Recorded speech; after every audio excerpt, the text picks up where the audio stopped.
Well, let's jump into the Class B, though. The Class B is a Dyson Sphere that is built around a star. We're going to get into Dyson Spheres here in just a bit. What it does is it uses the difference in temperatures between the star and the interstellar medium to extract usable energy from the system itself.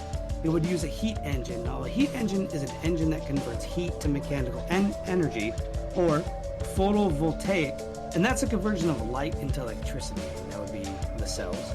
And unlike the Shakadov thruster, a Class B system is not propulsive.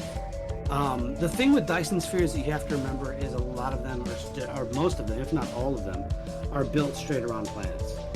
Stars, not planets, but stars.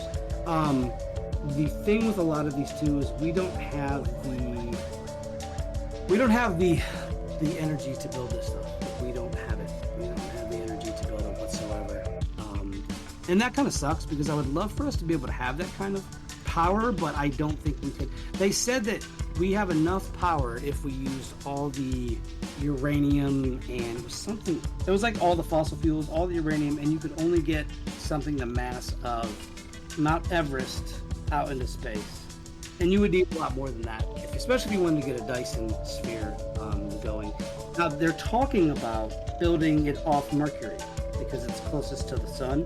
So it's like they want to put it'd be like a rail gun, and it would shoot out the pieces, and then you could align the pieces accordingly. Once again, you'd have to build something on Mercury first, and you couldn't put people up there because of the radiation and the heat. So you'd have to use robots. You have to use, robots to be able to build the stuff on there. You have to have people you have to have a base, a jump-off point, land on Mercury, build the stuff. And what you have to do from there is take the stuff and shoot it out into the orbiting part of the sun, which then you'd have to do enough of them. This is an endeavor that would take a very long time. That's all. So yeah, it's not some small thing. I mean, the engineering involved too. Like, you have to make sure that when you're making the thing that you don't make it too close. It has to be a certain distance on the outside, all the way around, symmetrical.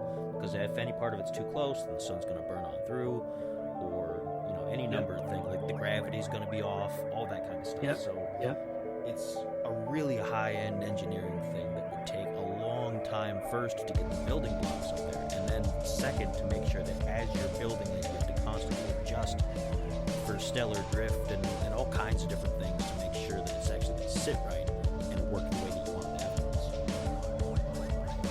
Yeah, it's definitely, and the thing too, you'd have to keep maintenance on it.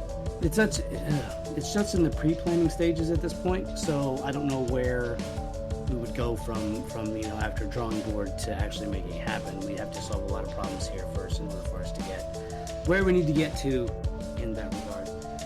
Like what you heard? Well, head on over to www.spreaker.com/user/This Uncanny Earth to hear more from this episode 152, Dyson Spheres and Stellar Engines, and to hear more from This Uncanny Earth. As always, why be boring when you can be uncanny?